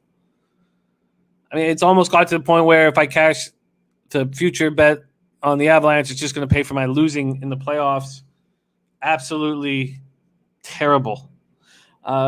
We have a huge game at 7:30 p.m. between the Boston Bruins and the New York Islanders, and we have a savvy NHL handicapper and giant New York Islander fan. Let's bring on Nick Earle to the show. Nick, what's happening, my man? How are you? I'm doing pretty good. Wishing hockey playoffs were as good or were better, but if compared to you, yeah, I'm about the same. I had the Washington Capitals in the first round. I had the Leafs in the first round. I had the Panthers in the first round. So, yeah, it hasn't been too great of a playoffs, but I'm hoping the second round treats me a little bit better. Well, it's funny. It's funny because you want your boys, the Islanders, to move on. They've looked great, but the other bets are losing. For me, I needed the Avalanche to roll. They've looked great, and my other bets are losing. Let's bring in on our NHL expert, pride of Belleville, Ontario, Mr. Gogster in the house. Gogster, what up, man? How are you? Hey, what's going on? Good to see you there, Earle. What's going on, fellas? How we doing? All right. I got to move this. I'm not sure how to do it. I got the back. It's over my face. You get the side angles there. I know. You can see what happens to this show when we don't have our guy, my producer on the 1s and 2s. Let's see if I can get that off. I don't know if I can. Okay. Well, let's get right to work here. I guess I'm going to have to move to a different angle. I'll move to a different angle. Okay. That's in my face. I'll keep it. Okay. Let's get to work here. Okay. I figured that out on my own time. Okay. Here we go. Bruins, Islanders. Bruins are 15-9-4 on the road during the regular season. The Islanders were incredible. 21-4-3 at home. And now they get to go to Nassau Veterans Memorial Coliseum with 12,000 fans. That's up 3,000 fans from Game 6 win over the Penguins. Zikas scoring the winner in overtime. Bailey, Palmieri, Peugeot all scoring in the second period. Varlamov started in place of Sorokin. I wonder if they're going to go back to Sorokin. And Varlamov started both losses in the 6-game victory over Pittsburgh. He looked good enough in overtime. I said just leave it talk. Okay. Let's start with the Islanders backer here. Big Islanders fan, Nicholas Earle. And let's move over to the odds market here. I'll just mention where the odds are, and then we'll talk about where the money is after. We have the Islanders opening up at plus 113. They're now plus 126, so a 13-cent move towards the big, bad Bruins. And the total sitting here at 5 opening at 5 at plus 120 to the under. It's now 5 at plus 103 to the under. It's at 5 and money coming in on the under. Whoa. So you know what? I have to stick out where the money is before we get to you guys. This is too important here. We have 71% of the tickets on the over and 74% of the cash on the under. That is why it's moving under. All right, take it away, Nicholas, Earle, your Isles. Do you believe in them tonight? Yes, I do. I do like the over as well in this game. All you really need is 2 goals from each team to, at the very least, get a push. And this Islanders team has been scoring better in the playoffs. Granted, they played Tristan Jarry in the first round, but that being said, they have been scoring more goals recently. I like the Islanders at home here. They are 23-5-3 at home this season, and they're getting 12,000 fans in that barn. One of those old stadiums where all these fans are stacked on top of each other and right on top of you. That place is going to be loud for 12,000 fans. The Islanders are a very good home team. And a couple of things I looked at for this game was at Nassau Coliseum this year, Islanders won all 4 meetings against the Boston Bruins, and the total went over in 2 of those games, 1 under and 1 push. So I definitely think that this arena definitely favors the Islanders, and it favors the over in this one. I like both of those sides and totals. Interesting. Going against market moves on both bets. It takes big balls from our Nicholas Earle. Mr. Gogster. Yes, sir. Bruins, Islanders. First off, who do you see? Who do you expect to be in net? And what is your plan? How are you making money here? So Varlamov, I would want Varlamov here, guys. He wasn't good against Pittsburgh during the regular season. He had a bad save percentage, bad goals against. But if you look at what he did against Boston in the regular season, guys, 5-1 with a .943 save percentage and a 1.93 goals against. So I really want Varlamov.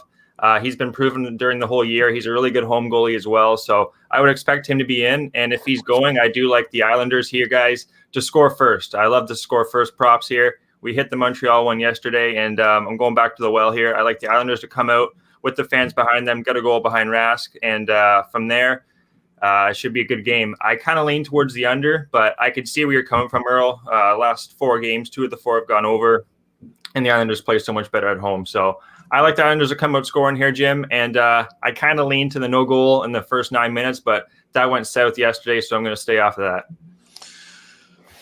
Very, very interesting game here. What do you think? Who comes out of this series? We got Big Show picks jumping in the back. Thank you, Big Show, my man. Let's go to the futures in this series here. Move over, and we'll start with Nick Earle. Nick, so if you like the Islanders tonight, you must like them to win the series. And to win the series right now, you can get the Islanders at plus 175. Is that a move that you would make?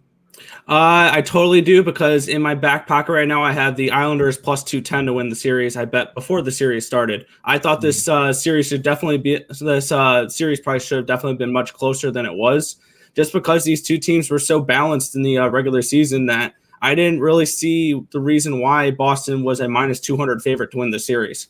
So I hopped on Islanders plus 210 to win the series right off the bat.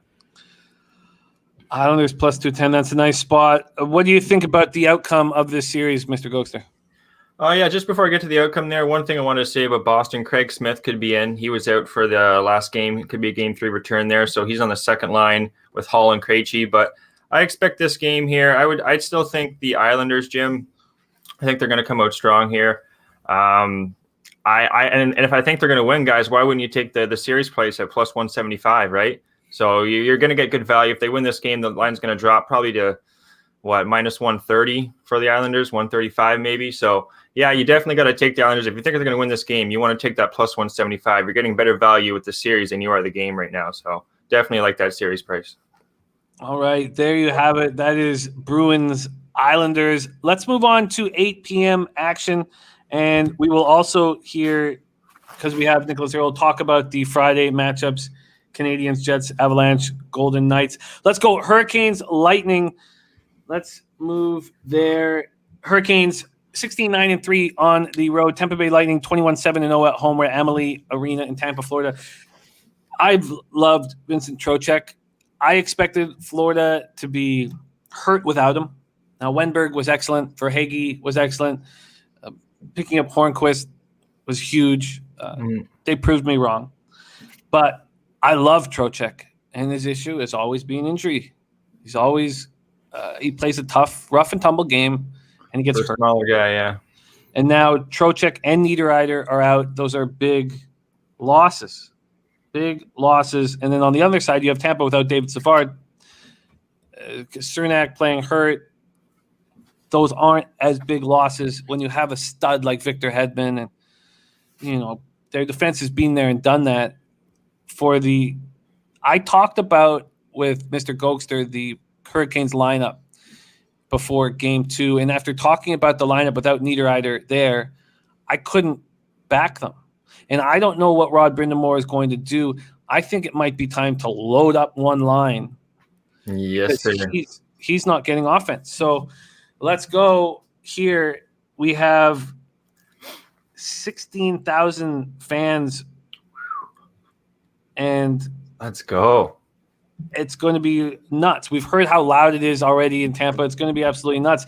Carolina had a 13-2-15 edge in shots on goal. And it was when I was watching, I was like, it's just not dangerous. Tampa Bay blocked 16. Carolina was giving the puck away, so they were leaving themselves in a spot for odd man rushes. And the Hurricanes have allowed the first goal in 6 games in a row. You can't do that in the playoffs. Do that in the playoffs. Let's start here with Mr. Gogster and then head over to Nicholas Earle. Gogster, Hurricanes, Lightning, how are you getting paid?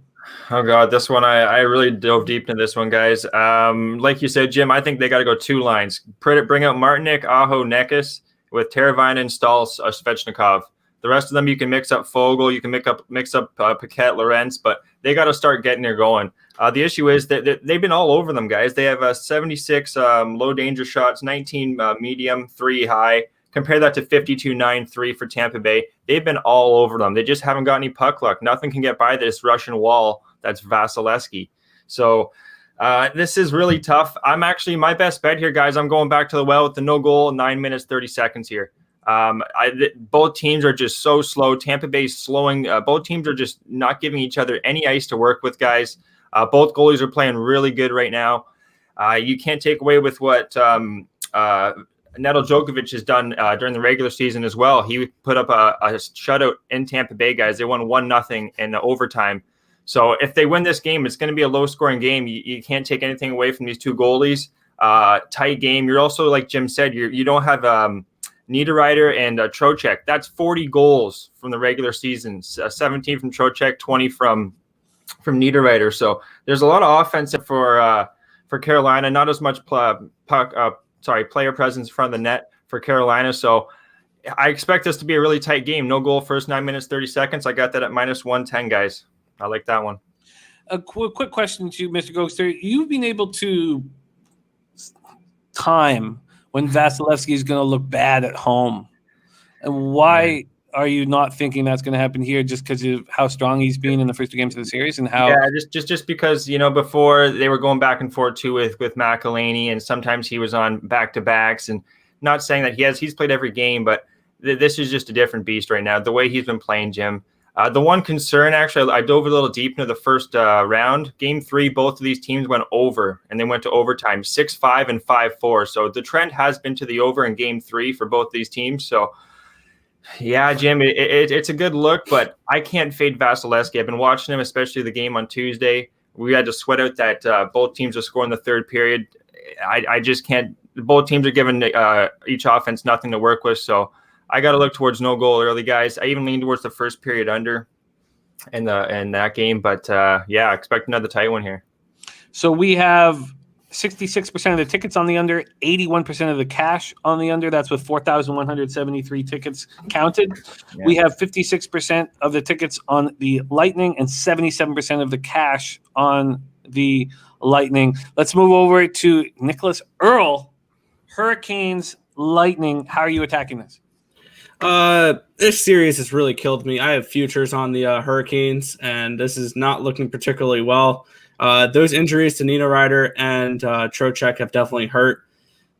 That being said, I'm leaning towards the Hurricanes in this game. This is their desperation game, down 2-0, heading on the road.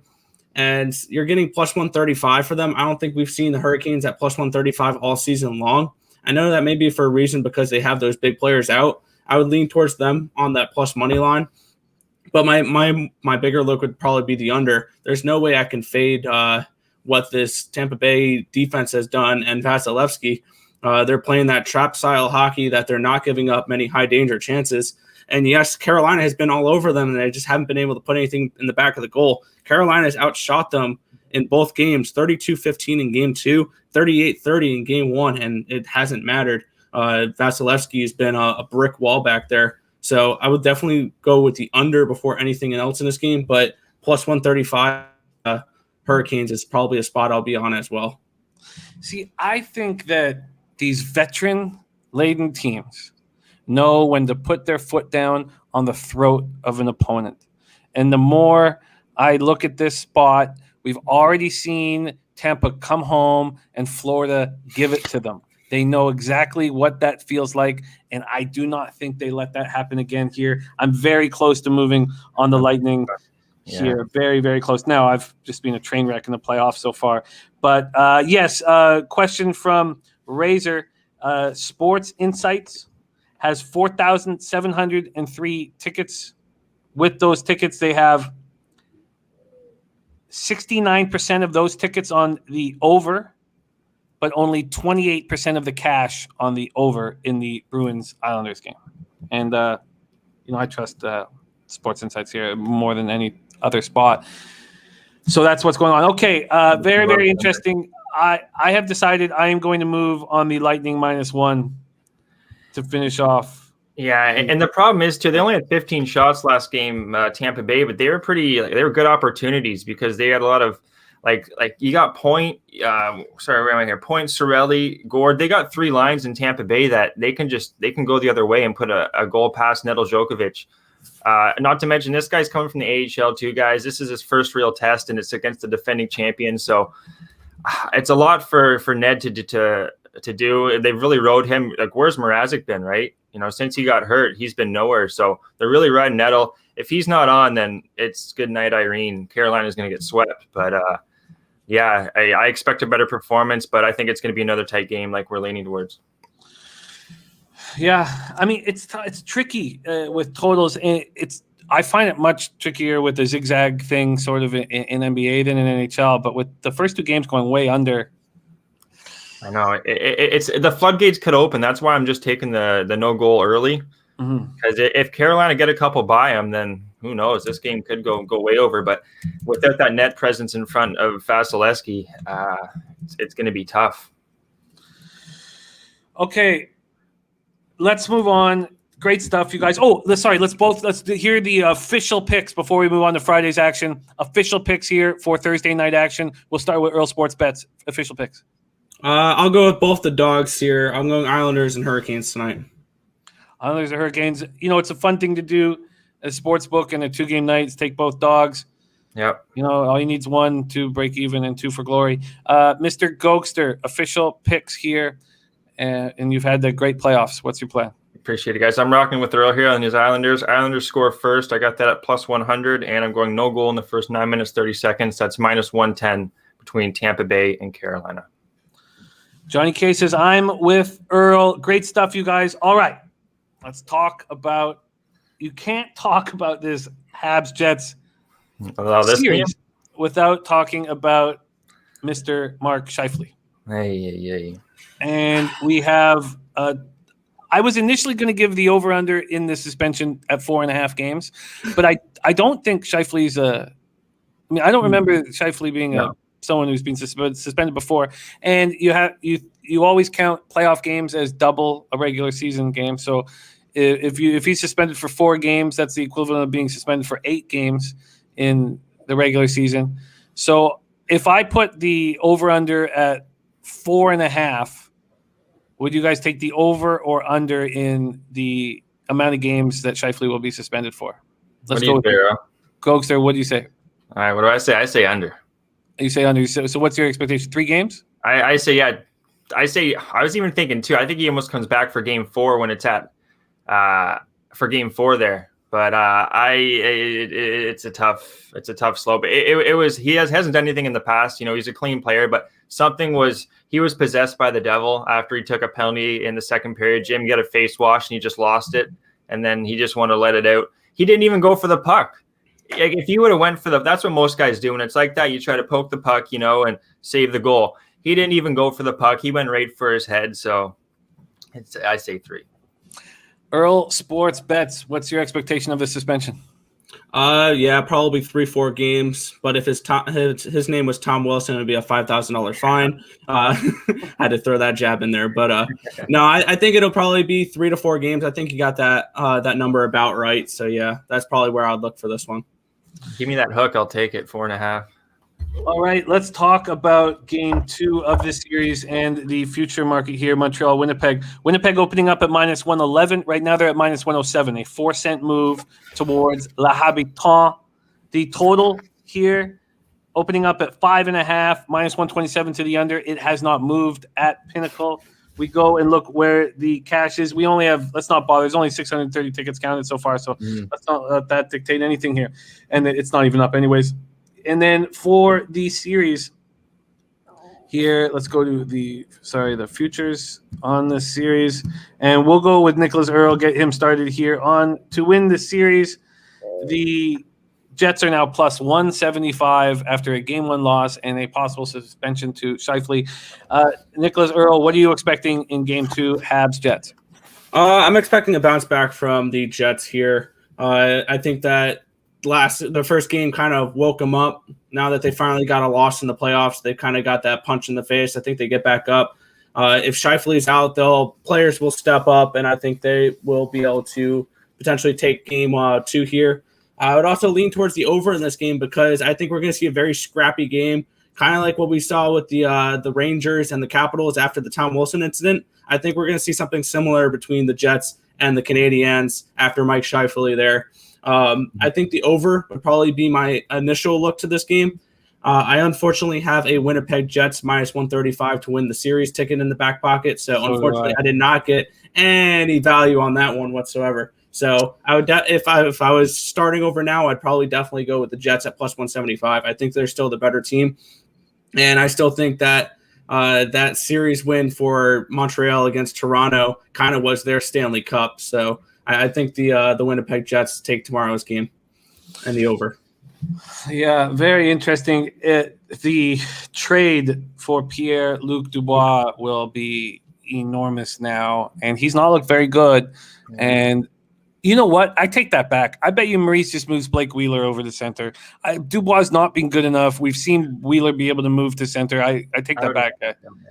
I just moved Wheeler over there. Gogster, take it away. Game 2, Jets, Habs. I don't know here. The way Montreal's playing right now, guys, I know as Earle said, maybe that was their game, their series against Toronto, but they're just looking so damn deadly right now. And now that you just took a shot at one of their youngsters there in Evans, you just stirred them up even more. So I like the overlook. I think there could be some goals here. Winnipeg, I expected them in the last show there. I said it'd be a slow start for them. I think as the series goes on, it's going to help them. But now you don't have Scheifele, so that's going to hurt them big time. I expect some goals. The defense for Winnipeg, guys, there's still a lot of problems there. I don't like what I saw last game, and I don't think it's going to get any better tomorrow night. So I'd lean towards Montreal. Well, it's tough, guys, because if Winnipeg goes down 2, they're going back home to Montreal. But I don't like the way Winnipeg's playing at all, especially after that last game. Give me Montreal here.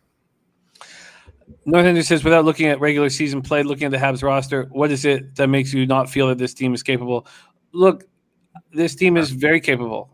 I think that what we talked about during the stretch run was how bad the North Division is. And it's just, look, I thought the Habs, I came so close to taking them to win the division to start the year. I thought the number was right. So did I. And I didn't. And then after like 4 or 5 games, I was like, God, what a terrible blunder. And then they started playing real bad hockey. And then I clearly have a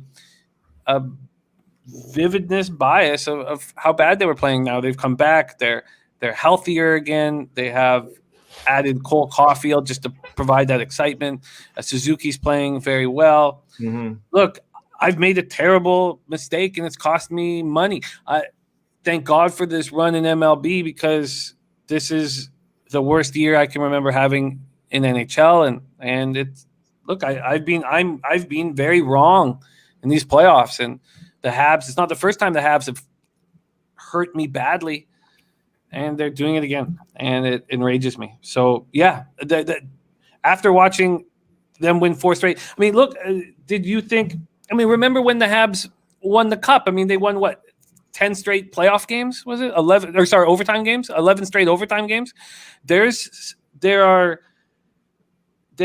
such a rich history in the Montreal Canadiens franchise that they are capable of going on magical runs. We've seen it before. We're seeing it again. And they believe in their goaltending. They have Shea Weber with their leadership. They just look, they'd be next.